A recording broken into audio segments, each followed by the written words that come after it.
All right, guys, so real quick review of this old Hagen magnet cleaner. Basically, it has, for some reason, a piece of metal in the back, and it was very, very rusted and corroded. So we kind of took it out, chipped away all the nastiness, and got rid of that. We're going to silicone that really good, shove that back in. There are these little spacers that go in there as well. This is the piece that was on the outside. As you can see, it doesn't really ever get wet, so it didn't corrode. But this piece of felt was pretty weak that was still on there after being used for 24 years. You can actually see my fingers through it. So we're going to put a new piece of felt on there. What we got for that is this is an old dry eraser from a dry erase board that I use for some of my presentations. And it actually is very similar to the piece of material that Haiger uses for their new magnets. So we don't use this at all. It's just a piece of foam with the nice piece of material on top, and I don't use it. I mean, you can wipe it off with your hand or a piece of, anything or a rag. You don't really need this. It's just for aesthetics, and it's just one less thing I have to lug around when I do my presentation. So I'm going to take that apart and use that. That will get siliconed down here and trimmed around the outside. I do have some tin snips. You probably could just use regular scissors, but I love these because they cut through everything and they're awesome. So this piece is going to be re-glued there and pretty much be good to go then. This piece, we're going to put some silicone in here. We have 100% silicone, guys. And again, remind you, if you use anything for a fish tank or anything, always use 100% silicone because you don't want any kind of toxins or anything like that going into your aquarium. So we're going to put some silicone, smash this in there, put these little spacers back in here. And then this is the old piece of kind of scouring pad, really hardly anything left of it. So we get these at Mark's for 99 cents for 10 of them. And then, of course, you can cut them in half. And so for about 5 cents a piece, Lacey heard the mailman, I think. For about 5 cents a piece, you get a nice scouring pad. These are incredibly good quality for 10 cents a piece. Now, you'll notice you can't see through them, but they are very tough. I mean, if you pull on them, they won't separate. They're really good. They're just thin. But again, you really don't need them to be necessarily very thick. And, of course, you want the magnet to still go through them. So we're going to, again, silicone that on here, cut around the edges. If ultimately it ends up breaking down like this one did, then again, we could probably just pull it off just like I did with this one and glue a new one back on here. So this could technically last forever if we continue to refurbish it, but it lasted 24 years initially. So if we do this good, we should be able to last another 24 years. We think this is going to work out really good in the inverted pond tank because we really don't want that one to float. We want it to drop down to the bottom because it's an inverted tank and it doesn't have an opening at the top. So we want the opposite effect. So we're going to start working on this and we'll see where we can get to. Just to mention too, we do normally use gloves when we do this kind of silicone stuff. We've talked about that before. Gloves are fairly inexpensive. We do like the nitrile gloves. You could buy these for really very cheap, $5 a box, and they'll last you a very long time.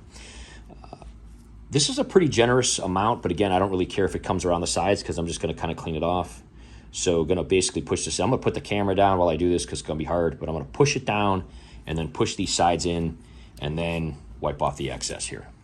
Okay, so there we go. And what I did is since I had the gloves on, I pushed that down right away. All that stuff smushed around the outside to make sure there was enough in there. I basically smothered it all around it and then took my glove and wiped off the sides. Now what I'm going to do is put a little bit more on there. I'm going to take this guy and put him down on there. I made it a little bit bigger because I want to make sure it goes over the sides. And I'm going to straighten it up at the top because it has this little knob on top. But then the rest, after it dries, I'll just trim it.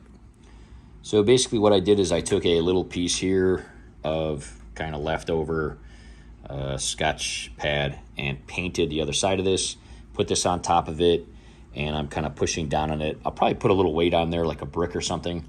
I actually have another thing that we're working on right here. This is the little Atlas figure that we had 3D printed for Brutus's tank, and we siliconed it to a piece of tile so it would not float. So I'm just going to kind of set that down right on top. That piece of tile is actually pretty hefty. So we're going to set that down on top, let that dry for a minute, and I'm going to go ahead then and put the felt on this guy over here. Now, this is the piece of material that I took off of this eraser. It's plenty big enough. I'll probably cut it down a little bit, glue it on, with some silicone, and again, I'll trim it tomorrow.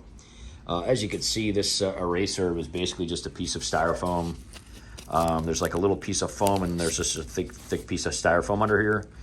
If we wanted to, this is one of the things that Jack suggested, if we wanted to make this float, obviously we attach to the other side, but we could take a piece of styrofoam block and probably just silicone it to the back, maybe rough this up with some sandpaper, silicone it to the back. Honestly, I don't know how big of a piece it would take, but you know, you could probably take a pretty thick piece and silicone it on there. He really wanted to work on this, but ultimately it's going to be one of those like things that only takes 5 minutes at a time, but requires several days of steps. So I just decided to do it on some lunch breaks every day this week. And then finally, when it's done, you know, he's going to display how to use it and how it works in that inverted tank. So going to go ahead and glue this on here next, and then again, set it down upside down.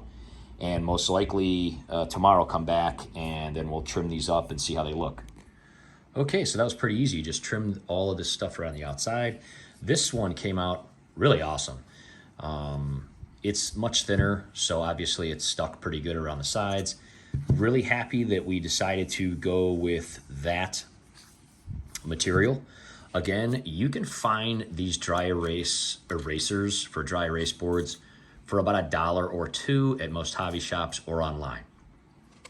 And it's basically just styrofoam with a pad on it. You could probably use anything that you want. Obviously, the total cost of this, because we had all of this other stuff, was for us really only 5 cents for the scouring pads, which again, I could probably say it wasn't the cost of anything because we keep those around the house all the time anyway, and using a small portion of one is pretty inexpensive.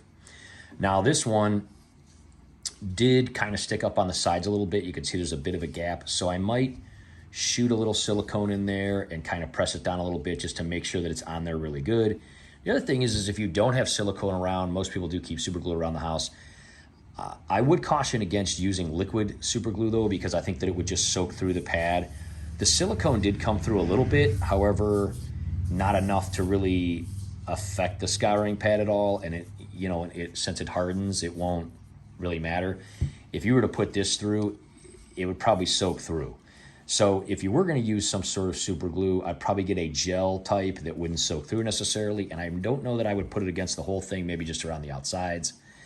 But the idea of me putting it against the whole thing is to keep it from corroding further, to kind of seal the inside metal part to that magnet.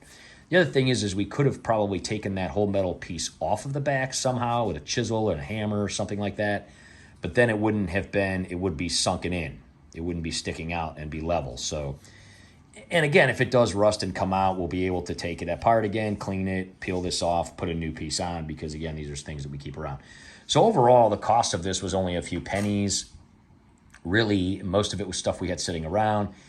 If you didn't want to use a dry erase kind of eraser, you could probably use any kind of material. Some sort of corduroy, you know, would probably work the best just because it's thicker. You could use an old washcloth or a rag or an old pair of corduroy pants that you're not wearing anymore. Of course, corduroy is coming back into fashion, so maybe you're going to pull those corduroys out and wear them again. But anyway, this worked out really well. This worked out really well. Just going to add a little bit of super glue around these edges to seal it up a little better. If you want to use silicone and you don't have a big tube sitting around, you can usually get one of those small handheld tubes that are about the size of like a toothpaste tube. We have talked about those in videos before, and we use them in tight little corners and places that we can't reach something like this. You know, it looks like a little toothpaste tube, and they are usually resealable. What we usually do with this, if it gets hard, is we cut the tip off and then just put it back into itself. And that actually works for a good little tip to keep your silicone, from drying out. So that's just something that we've done. We still have about a half a tube of this left, and again, we'll keep it around for projects like this. But overall, this pretty much looks just like it did new. So we're pretty happy with it. Hopefully it'll last another 24 years. Jack is very excited to try it out. We're going to be doing a video on the pond and how we're going to use this to clean the pond, and how we're going to do some water changes and things like that. And then we're going to be doing some follow-ups of how we're going to build a filter and everything for it. Again, if you weren't going to use this for an inverter tank and you wanted it to float, you could very easily take a piece of styrofoam and glue it to the back.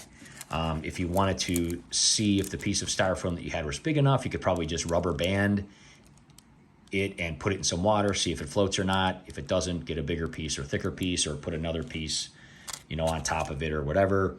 And that would be a good way to test it. And again, you could probably use some super glue or silicone and just put that on there. So honestly, for just a few pennies and things that you have around your house, if you're a DIYer, you could make a $25 to $45 type of magnet.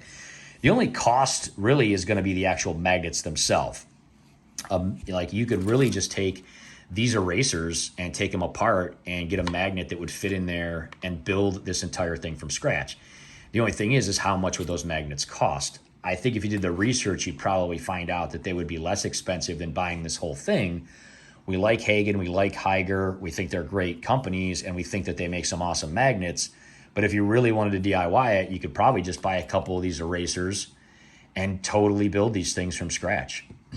You'd have to probably get some shims and spacers to kind of fit in there. But again, you could buy a packet of shims for plastic shims for just, you know, $1 or $2, made from recycled plastic and stuff. So, you know, that would be a good project. That would be a good DIY, is to totally make them from scratch completely and compare the cost. I'm sure it would be less. I don't know how much less, because really heavy duty magnets like this can be expensive, but these companies probably get them, you know, at a discounted rate because they buy so many at a time. So stay tuned, guys. Just a couple little lunch breaks there. Wanted to kind of show how we were refurbishing this. We're going to test it out in the inverted tank in the pond. So make sure to subscribe and click the bell for future notifications, and you'll see how this baby works. And if anybody feels like they want to try to do one completely from DIY, definitely do that and let us know. We'd like to see how you do it.